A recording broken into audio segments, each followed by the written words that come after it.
Hello friends, welcome to Shikhar Sarathi educational YouTube channel. जैसा कि हम लोग 2 क्लासें कंप्लीट कर चुके थे और आज हमारी तीसरी क्लास कंप्लीट होगी। ठीक है, तो यहाँ पर आज हम लोगों ने अभी तक क्या कंप्लीट किया हुआ था।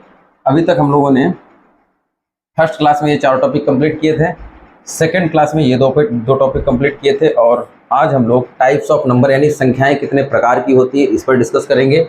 और डिविजिबिलिटी रूल, विभाज्यता की नहीं, जब भी आप कैलकुलेशन करते हैं ना तो कौन सी संख्या किस संख्या से विभाजित होगी, ये संख्या को देखते ही पता कर लेंगे कैसे, जब हम विभाज्यता के नियमों को पढ़ लेंगे। ठीक है, इसके बाद मोस्ट इंपॉर्टेंट टॉपिक आपका है बेसिक मैथ रूल्स का। ठीक है, इस पर डिस्कस करेंगे। तो चलिए शुरू करते हैं।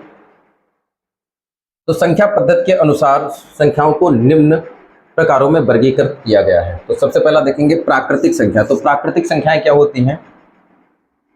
एक से लेकर अनंत तक की संख्याएं। अनंत तक की संख्याएं क्या कहलाती हैं? प्राकृतिक संख्याएं कहलाती हैं। अनंत तक मतलब 1 2 3 4 5 6 7 ऐसी संख्याएं कहाँ तक है? अनंत तक है। कितनी संख्याएं हैं? अनंत संख्याएं हैं। तो ये क्या कहलाती है? प्राकृतिक संख्याएं। यहाँ पर देखेंगे पूर्ण संख्याएं क्या होती हैं? शून्य से लेकर अनंत तक की संख्याओं को क्या बोलते हैं? पूर्ण संख्याएं। या फिर इसकी एक डिफिनीशन आप और समझ सकते हैं कि प्राकृतिक संख्याओं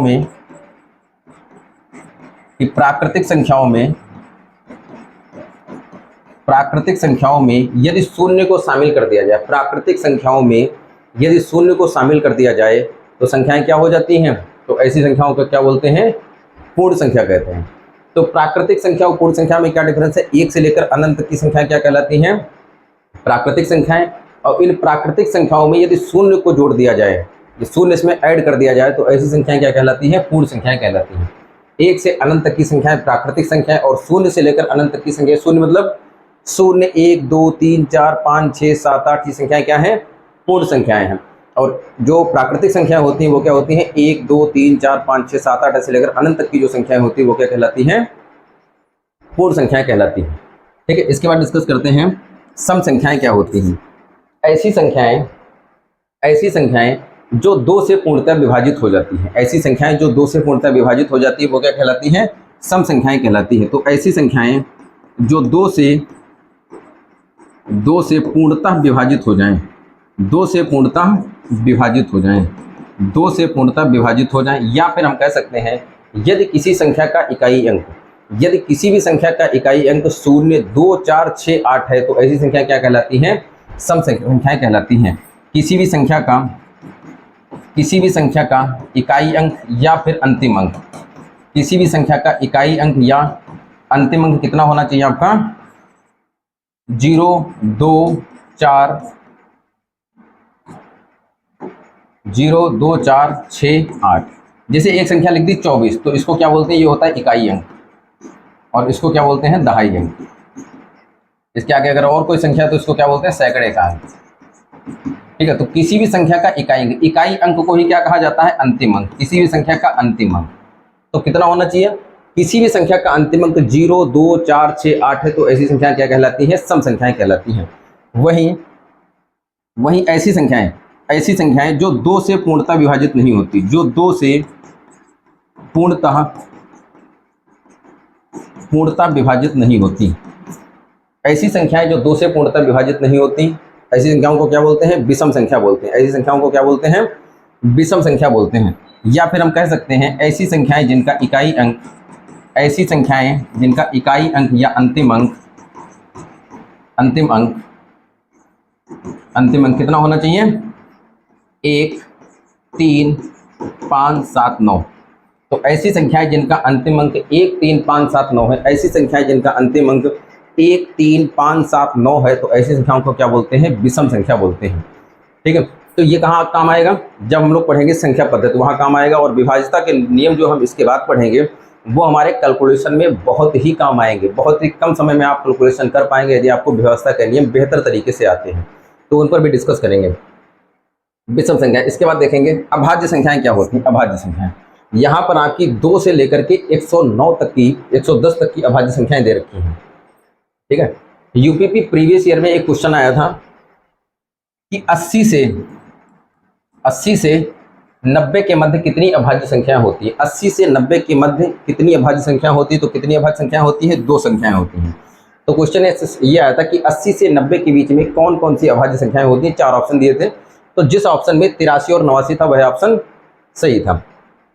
तो यहाँ देखेंगे अभाज्य संख्या, ऐसी संख्याएं जिनके केवल 2 गुणनखंड हो, ऐसी संख्याएं जिनके केवल 2 गुणनखंड हो, तो ऐसी संख्या क्या कहलाती है? अभाज्य संख्या। अब 2 गुणनखंड की बात करेंगे, 2 गुणनखंड कैसे, या फिर हम ये भी कह सकते हैं ऐसी संख्याएं जो एक तथा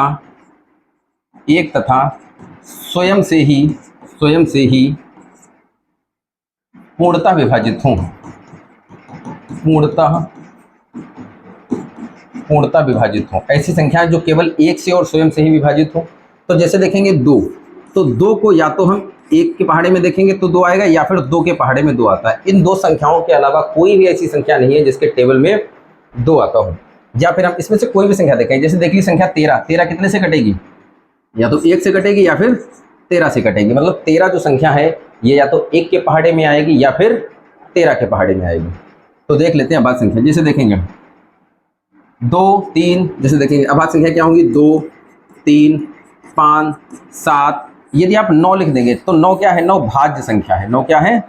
भाज्य संख्या है। या फिर हम इसको क्या कह सकते हैं? यह एक विषम संख्या भी है, लेकिन ये अभाज्य संख्या नहीं। क्यों? क्योंकि 9 जो है वो 1 के भी टेबल में आ जाएगा, 3 के भी टेबल में आ जाएगा और 9 के भी टेबल में आ जाएगा। तो 1 से कटनी चाहिए और सिर्फ स्वयं से कटनी चाहिए, मतलब 1 और 9 से ही कटनी चाहिए। यहाँ 3 से भी संख्या कट रही तो ये संख्या क्या हो जाएगी? भाज्य संख्या हो जाएगी। ठीक है, तो यहाँ पे कितना आ जाएगा? 5, 5 के बाद में 9 भी नहीं लिख सकते, 10, 11, 11 सिर्फ 1 और 11 से कटेगी, 13 है 1 और 11 से कटेगी। यहाँ पर जितनी संख्याएं हैं वो सिर्फ या तो 1 के टेबल में आएंगी या फिर सिर्फ उस संख्या के टेबल में। जैसे 101 है, ये किसी भी संख्या से नहीं विभाजित होगी। कहने का मतलब है कि 1 और 101 सिर्फ 2 ही ऐसी संख्याएं हैं जिनसे 101 को पूर्णतः विभाजित किया जा सकता है, या फिर 1 और 101 के टेबल में ही 101 आएगा।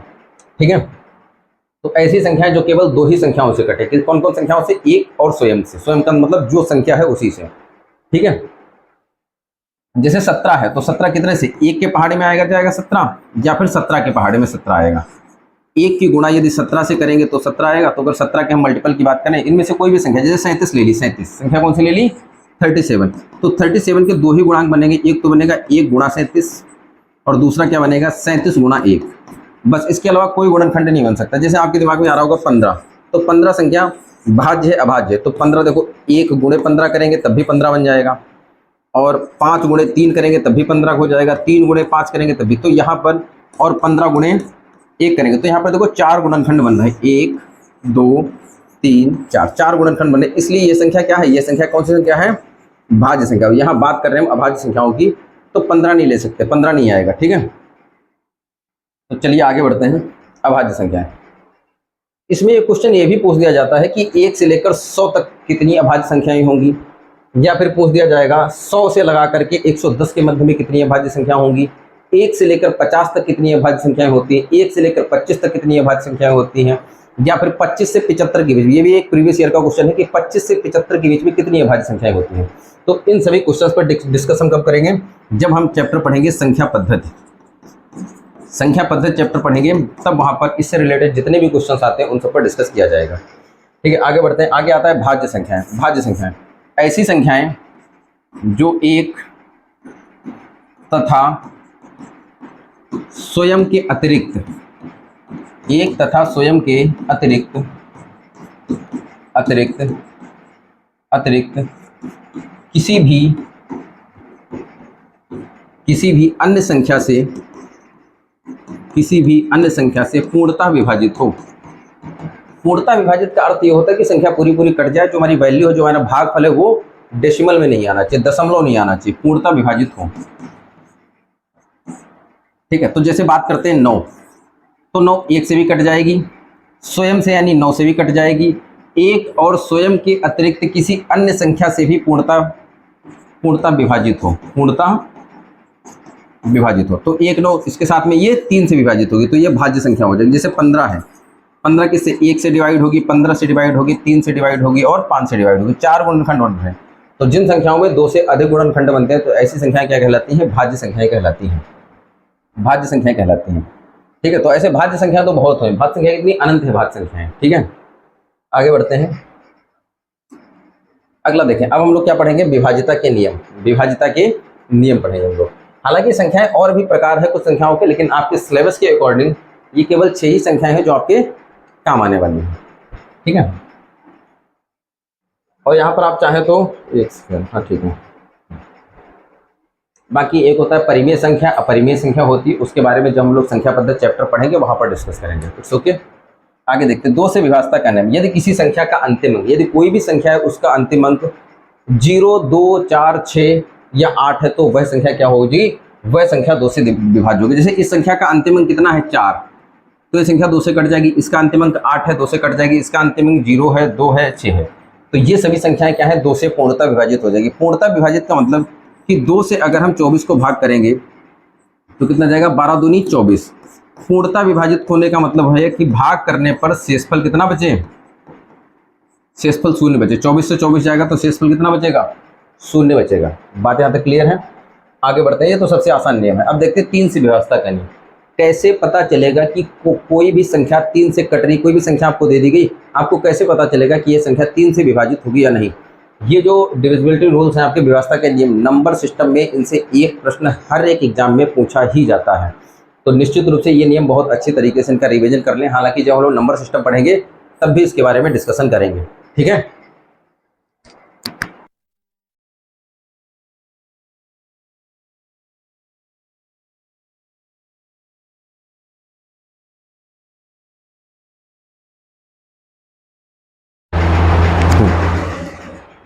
ठीक है, तो देखते कैसे पता चलेगा कि कोई संख्या 3 से विभाज्य है नहीं।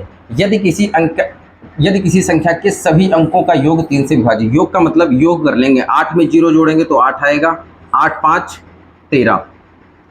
ठीक है, तो 8 5 13 और 13 5 18। तो योग कितना आया? अंकों का योग कितना आया यहाँ? 18। 18 को यदि आप 3 से भाग करेंगे तो ये पूरा पूरा कट जाएगा। 18 को यदि आप 3 से भाग करेंगे तो पूरा पूरा कट जाएगा। तो दी गई संख्या भी 3 से पूर्णतः विभाज्य होगी। तो 3 से अगर हम 80 55 को विभाजित करेंगे तो 3 दूना 6, कितना बच गया? 2 0, 3 छाक 18, कितना बच गया? 2, कितना आ गया? 5, 3 अठे 24, कितना बच गया? 1, अब 5 आ जाएगा और 3 बचे 15। तो यहाँ देखो ना, शेषफल कितना बचा? हमारा 0 बचा। संख्या पूर्णतः विभाजित हो गई। तो कोई भी आपको संख्या दे दी जाएगी तो कैसे पता चलेगा कि ये संख्या 3 से कटेगी या नहीं कटेगी? संख्या के अंकों को जोड़ लेंगे और जोड़कर 3 से भाग करेंगे। यदि अंकों का योग 3 से विभाजित हो जाता है तो दी गई संख्या भी 3 से पूर्णतः विभाजित हो जाएगी। तो चलिए इसके बाद अगला ऑप्शन देखते हैं। अगला ऑप्शन है, जैसे दिया है, कितना है? 5 और 4 0 0, 5 और 4 कितना हो जाएगा? 9। 9 जो है 3 से विभाजित होता है, बिल्कुल विभाजित हो जाएगा। तो 405 को यदि आप 3 से विभाजित करेंगे तो बिल्कुल विभाजित हो जाएगा। यहाँ देखें, 5 5 10 8 18, अंकों का योग कितना है? 18। 18 3 से विभाजित होगा? बिल्कुल होगा। तो दी गई संख्या भी 3 से विभाजित हो जाएगी। यहाँ देखेंगे तो 5 2 7 और 7 और 8 कितना हो जाएगा? 15। 15 3 से कटेगा? बिल्कुल कटेगा। तो दी गई संख्या भी 3 से पूर्णतः विभाजित हो जाएगी। ठीक है, मतलब इस संख्या को यदि 3 से आप काटेंगे तो पूरी पूरी संख्या कट जाएगी। ये देखेंगे यहाँ कितना आ जाएगा? 6 और 2 8, 8 8 16 और 16 और 5 कितना होगा? 21। 21 3 से विभाजित है? हाँ, पूर्णतः विभाजित है। तो दी गई संख्या भी 3 से पूर्णतः विभाजित हो जाएगी। पूर्णतः विभाजित का मतलब कि यदि आप इस संख्या को 3 से विभाजित करेंगे तो शेषफल क्या आएगा? 0 आएगा। 3 से आप 26 85 को भाग देंगे तो शेषफल आपका कितना बचेगा? 0 बचेगा। 0 बचने का मतलब पूर्णतः विभाजित है। 0 के अलावा यदि कोई भी संख्या बच जाती है इसका मतलब संख्या पूर्णतः विभाजित नहीं है। जैसे एक संख्या लिखते हैं 2131 लिखते हैं, अंकों का योग करेंगे, 2 और 1 3, 3 3 6 और 1 7, अंकों का योग कितना आया? 7। 7 3 से कटेगा? 3 के टेबल में 7 आता ही नहीं, कटेगा नहीं। तो ये जो संख्या है ये संख्या 3 से विभाजित नहीं होगी। ठीक है, आगे बढ़ते हैं अगले नियम पे। अगला नियम देखते हैं 9 से विभाज्यता का नियम। नियम सारे पढ़ाएंगे लेकिन जो नियम सिमिलर है, एक जैसे नियम है, उन नियमों को हम एक साथ पढ़ेंगे और जो थोड़े से अलग हैं उन्हें बाद में पढ़ेंगे। जैसे 3 का नियम और 9 का नियम बिल्कुल सेम इट इज है तो इसको एक साथ पढ़ेंगे। यहाँ क्या दिया? यदि संख्या के सभी अंकों का योग 9 से विभाज्य। 3 के नियम में क्या था? 3 से विभाज्य होना चाहिए। 3 के नियम में क्या था? 3 से विभाज्य होना चाहिए। और 9 में क्या है कि संख्या 9 से विभाज्य होना चाहिए। तो यहाँ देखेंगे 7 3 10 8 18, 18 9 से विभाज्य हो जाएगा, बिल्कुल हो जाएगा। तो दी गई संख्या भी 9 से पूर्णता कट जाएगी। यहाँ देखेंगे 8 2 10, 10 5 15, 15 4 19, 19 2 21। एक सेकंड, कितना हो जाएगा? 8 2 10, 5 15, 15 4 19, 19 2 21। 21 9 से विभाजित होगा, 21 9 से विभाजित नहीं होगा।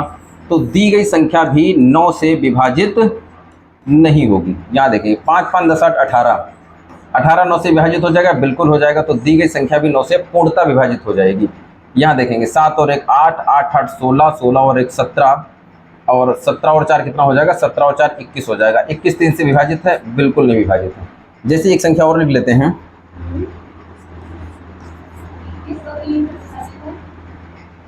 9 से करेंगे, 9 से विभाजित करना, 9 से विभाजित करेंगे, 9 से विभाजित नहीं होगी। तो इसलिए ये जो संख्या है, ये संख्या 9 से विभाजित नहीं होगी। 7 और 1 8, 8 8 16, 16 और 1 17, 17 और 4 21, 21 9 से विभाजित नहीं होता। 9 से विभाजता के नियम में क्या देखें? 9 से विभाजित नहीं होना चाहिए। अब देखते हैं, जैसे एक संख्या दे रखी है,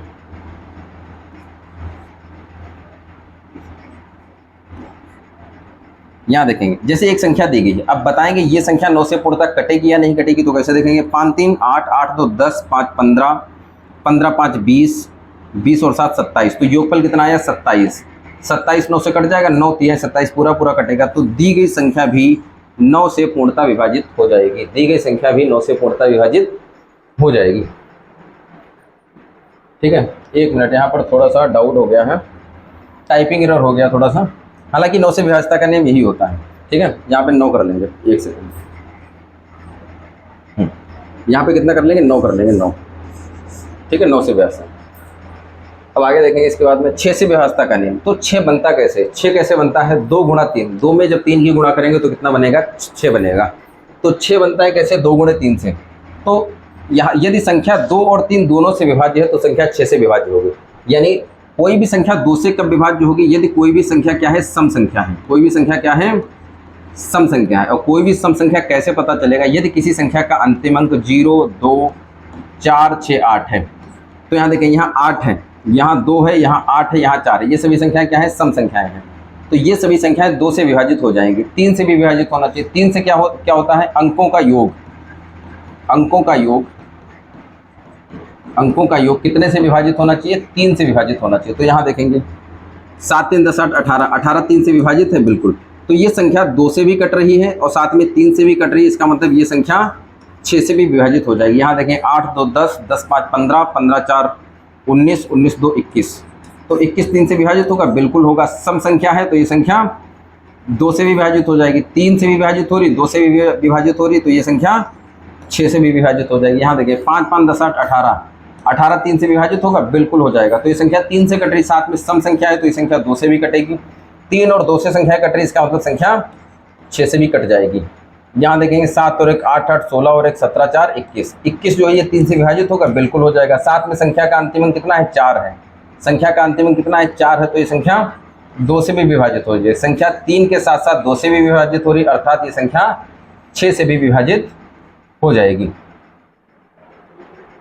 तो ये 6 का नियम हो गया। इसके बाद आगे बढ़ते हैं, आगे देखते हैं 4 से विभाजता का नियम।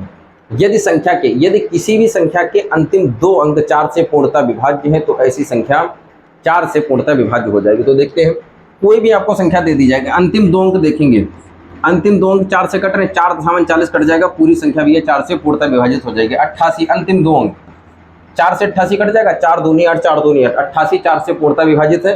तो ये पूरी संख्या को भी अगर 4 से भाग करेंगे ना तो शेषफल कितना आएगा? 0 0, यानी कि संख्या पूर्णता विभाजित हो जाएगी। आगे देखें कितना दिया है? 0 4। 4 से 0 4 को विभाजित करेंगे तो ये भी पूर्णता विभाजित हो जाएगा। 4 एकम 4। तो दी गई ये पूरी संख्या भी 4 से विभाजित हो जाएगी। यहाँ देखेंगे अंतिम 2 अंक कितने हैं? 0, डबल 0 है। डबल 0 का मतलब क्या होता है? 100। और 4 से 100 पूर्णता, 25 चौके 100 होता है, तो डबल 0 भी 4 से पूर्णता विभाजित है। ठीक है, तो अगर अंतिम 2 अंक 4 से विभाजित है तो दी गई संख्या भी 4 से पूर्णता विभाजित हो जाएगी। लेकिन यदि संख्या दे रखी होती यहाँ पे अंतिम 2 अंक 4 से विभाजित हैं, अंतिम 2 अंक 4 के टेबल में 4 8 32 और 4 नाम 36, तो 4 के टेबल में 34 आता ही नहीं है। तो ये 4 से, इस संख्या के अंतिम 2 अंक 4 से विभाजित नहीं है, इसलिए ये पूरी संख्या भी 4 से विभाजित नहीं होगी। 4 के बाद आगे बढ़ते हम लोग हैं, 4 के बाद आगे बढ़ते हैं। आगे क्या है? 8 से व्यवस्था के नियम। 8 में क्या है कि अंतिम 3 अंक 8 से विभाजित होने चाहिए। अंतिम 3 अंक 8 से विभाजित होने चाहिए। तो एक बार देखते हैं 976 8 से विभाजित करेंगे तो कितना जाएगा? 8 एक कम 8, यहाँ कितना था? 9, बचेगा 1, 8 दूनी 16 था, 17 बचा 1, 8 दूनी 16। तो 976 8 से पूर्णतः विभाजित है, तो दी गई पूरी संख्या भी 8 से पूर्णतः विभाजित हो जाएगी। यहाँ देखें कितना दिया? 056। तो 056 को कितने से भाग करेंगे? 8 से। तो 8 सती 56 होता है, पूर्णतः कट गई। तो ये संख्या भी 8 से पूर्णतः कट जाएगी। यहाँ कितना देखेंगे? 248 कितने से? 8 से। तो 8 तिहाई 24 और 8 एकम 8। तो ये भी संख्या, इसके अंतिम 3 अंक 8 से पूर्णतः विभाजित है, तो दी गई संख्या भी आपकी 8 से पूर्णतः विभाजित हो जाएगी। अगला देखते कितना दिया है? 928। कोई भी संख्या दे रखी हो, 928 दे रखा, तो 928 को देखेंगे 8 से विभाजित करेंगे तो कितना आएगा? 8 एकम 8, 9 था बच गया 1, 8 एकम 8 था 12 बचा कितना? 4, 8 छंग 48। तो ये भी संख्या आपकी 8 से पूर्णतः विभाजित हो जाएगी। आपको कोई भी संख्या दे दी जाए और ये आपको ज्ञात करना है कि ये संख्या 8 से कटेगी या नहीं कटेगी, तो क्या करेंगे? वो संख्या कितने भी अंकों की हो, उसके केवल अंतिम 3 अंकों में आप एक बार 8 से भाग करके देख लें। यदि 8 से अंतिम 3 अंक पूर्णतः विभाजित हो रहे हैं, तो दी गई पूरी संख्या भी 8 से आपकी पूर्णतः विभाजित हो जाएगी। आगे बढ़ते हैं। 8 के बाद देखते हैं 5 से व्यवस्था का नियम। कोई भी संख्या आपको दे दी जाए, यदि उसका इकाई अंक या अंतिम अंक 5 या 0 है तो संख्या कट जाएगी। जैसे दिया है 240, अंतिम अंक क्या है? 0। अंतिम अंक 0 या 5 होना चाहिए। अंतिम अंक कहा जाए या फिर क्या कहा जाए? इकाई अंक। बात एक ही होती है। किसी भी संख्या का इकाई अंक या अंतिम अंक एक ही बात होती है। तो 240 से 5 से विभाजित हो जाएगी। अंतिम अंक कितना है? 5 है, संख्या 5 से विभाजित हो जाएगी। तो कोई भी संख्या दे दी जाए, अंतिम अंक क्या है? 0, संख्या 5 से विभाजित हो जाएगी। अंतिम अंक क्या है? 5, तो ये संख्या 5 से पूर्णतः विभाजित हो जाएगी। आगे बढ़ते हैं। 5 के बाद देखते हैं 11 से व्यवस्था का नियम। विषम स्थानों के अंकों का योग और सम स्थानों के अंकों का योग, दोनों का योग करेंगे और फिर दोनों का हम अंतर लेंगे। सम स्थानों के जो अंक होंगे, विषम स्थानों के जो अंक होंगे, उन दोनों का अंतर लेंगे और जो अंतर होगा वो हमारा 0 आना चाहिए, 11 आना चाहिए, 22। मतलब कहने का मतलब 11, 22, 33, 44, 55 कुछ भी आ जाए या 0 आ जाए, तो ऐसी संख्या 11 से पूर्णतः विभाजित हो जाएगी। तो समझेंगे कि सम स्थान और विषम स्थान के अंकों का योग कैसे करेंगे। ये पहला स्थान है, ये दूसरा स्थान है, ये तीसरा स्थान है और ये चौथा स्थान है। या फिर ऐसे समझ लो, एक एक अंक छोड़कर ऐड कर लेंगे। 6 और 1 कितना होगा? 7। 6 और 1 कितना होगा? 7। और 7 और 7 का अंतर कितना होगा? 0। तो ये संख्या आपकी 11 से पूर्णतः कट जाएगी। यहाँ देखेंगे एक एक अंक छोड़कर जोड़ लेंगे, क्योंकि पहला अंक, तीसरा और 5वां तो ये विषम हो जाएंगे। दूसरा अंक, चौथा अंक, ऐसे देखेंगे सम विषम क्या होता है? 1, 2, 3, 4, 5। तो ये जो है विषम स्थान पर अंक है, ये विषम स्थान पर अंक है, ये विषम स्थान पर अंक है, इनको अलग जोड़ लेंगे। ये सम स्थान पर है, मतलब दूसरा स्थान है, नहीं सम स्थान है। 4 क्या होता है? सम होता है, ये सम स्थान पर है। इन सबका टोटल कर लेंगे अपने हिसाब से। तो देखते हैं, तो इनको जोड़ लेंगे। 1 और 5 कितना हो जाएगा? 6। 6 और 1 कितना हो जाएगा? 7। नीचे करेंगे 9 और 9 कितना हो जाएगा? 18। और 7 और 18 का अंतर लेंगे तो अंतर कितना आएगा? 11। तो अंतर कितना आना चाहिए? 0 आना चाहिए, 11 आना चाहिए, या फिर 22 आ जाए अंतर, या फिर 33 आ जाए, तो संख्या 11 से पूर्णतः विभाजित हो जाएगी। तो ये भी संख्या 11 से, यहाँ देखेंगे 1 में 0 जोड़ेंगे 1 आएगा, फिर 0 में 1 जोड़ेंगे तो कितना आएगा? 2 आएगा। और 9 और 4 को ऐड करेंगे तो कितना आएगा? 13। 2 और 13 का अंतर लेंगे तो 13 में से 2 घटाएंगे तो कितना आएगा? 11। अंतर कितना आ रहा है? 11 आ रहा है। तो दी गई संख्या भी 11 से पूर्णतः विभाजित हो जाएगी। यहाँ देखेंगे 1 में 4 जोड़ेंगे 5 आएगा, 5 में 1 जोड़ेंगे कितना आएगा? 6। ठीक है। 9 और 8 को जोड़ देंगे तो कितना आ जाएगा? 17। 17 और 6 का अंतर लेंगे तो कितना आएगा? 11। तो दी गई ये पूरी संख्या भी 11 से पूर्णतः विभाजित हो जाएगी। ठीक है। एक एक अंक छोड़कर जोड़ लेंगे, फिर एक एक अंक जो छूटे हुए अंक है उनको भी एक साथ जोड़ लेंगे, दोनों का डिफरेंस कर लेंगे, यानी अंतर कर लेंगे। डिफरेंस यदि 0, 11, 22, 33 आता है तो संख्या 11 से पूर्णतः विभाजित हो जाएगी। आगे बढ़ते हैं। 7 से व्यवस्था का नियम। अंतिम अंक का दोगुना करें, शेष संख्या से घटाएं। परिणाम यदि 7 से विभाजित होता है तो दी गई संख्या भी 7 से पूर्णतः विभाजित हो जाएगी। तो कैसे अप्लाई करेंगे? जैसे संख्या दे रखी कितनी है? 112।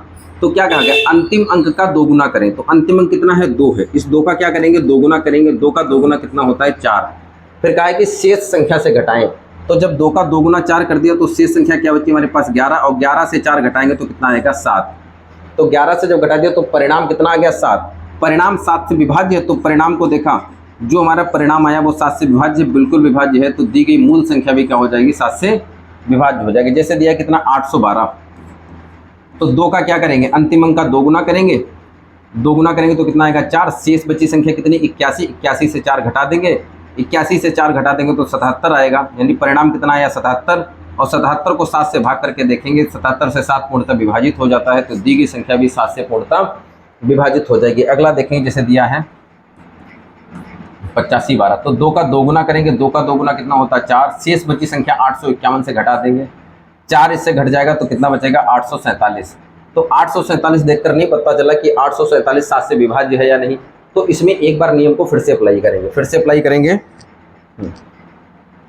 तो 7 का 2 गुना करेंगे, 7 का 2 गुना कितना होता है 14, घटा देंगे किससे, शेष बची संख्या 84 से 14 घटा देंगे तो कितना बचेगा 70, और 70 7 से विभाज्य है, इसलिए दी गई संख्या भी 7 से पूर्णतः विभाज्य हो जाएगी। जैसे यहाँ पर अगला ऑप्शन दिया है 8533, तो 8533, तो अंतिम अंक का 2 गुना करेंगे, अंतिम अंक का 2 गुना करेंगे तो 3 गुना कितना आ जाएगा 6, शेष बची संख्या यानी 853 में से 6 घटा देंगे तो कितना आ जाएगा 847। 847 7 से डिविजिबल है, अभी 3 अंकों की संख्या नहीं पता चल रहा, तो एक बार फिर से इस नियम को लगा देंगे। 7 का 2 गुना करेंगे, 7 का 2 गुना कितना होगा 14, शेष बची संख्या कितनी 84, 84 से 14 घटा देंगे तो कितना आ जाएगा 70, और 70 7 से डिवाइड है, इसलिए दी गई संख्या 8533 भी 7 से पूर्णतः विभाजित हो जाएगी। ठीक है, नोट कर लेंगे, फिर आगे बढ़ते हैं। अगला है आपका 13 से विभाज्यता का नियम। अगला क्या है 13 से विभाज्यता का नियम। तो 13 में तो 7 का नियम और 13 का नियम सिमिलर है, थोड़ा सा डिफरेंस। जैसे 7 के नियम में क्या होता है घटाते हैं, 13 के नियम में जोड़ देंगे। वहाँ पे क्या करते हैं अंतिम अंक का 2 गुना करते हैं, यहाँ पर अंतिम अंक का 4 गुना करेंगे। ठीक है, अंतिम अंक का 4 गुना करें। ठीक है, अंतिम अंक का कितने गुना करें, अंतिम अंक का 4 गुना करें। तो यहाँ पे अंतिम अंक कितना है 3, 3 का कितने गुना करेंगे 4 गुना, 4 से कितना हो जाएगा 12, और शेष बची संख्या में जोड़ देंगे तो शेष संख्या कितनी बची है 3160। 3160 में 12 जोड़ देंगे तो कितना हो जाएगा 3172। अभी भी नहीं पता चल रहा है कि ये संख्या 13 से विभाज्य है नहीं, तो इसका अंतिम अंक का फिर कितने गुना करेंगे 4 गुना करेंगे, 4 दूना 8 हो जाएगा, और इस शेष बची संख्या क्या बची है 317, 317 में जोड़ देंगे। ठीक है, तो 317 में जोड़ देंगे तो कितना आ जाएगा 325। 325 13 से विभाज्य है या नहीं अभी भी नहीं पता चला, तो एक बार फिर नियम लगा देंगे।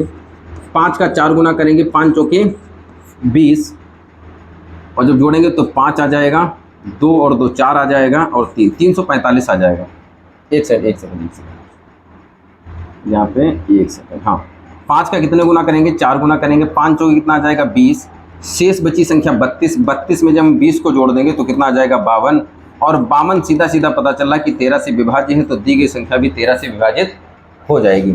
यहाँ देखें कितना दिया 1703, तो इकाई का कितने गुना करेंगे 4 गुना करेंगे, 4 से कितना हो जाएगा 12, शेष बची संख्या यानी 170 में जोड़ देंगे, 170 में 12 जोड़ देंगे तो कितना आएगा 182 आ जाएगा।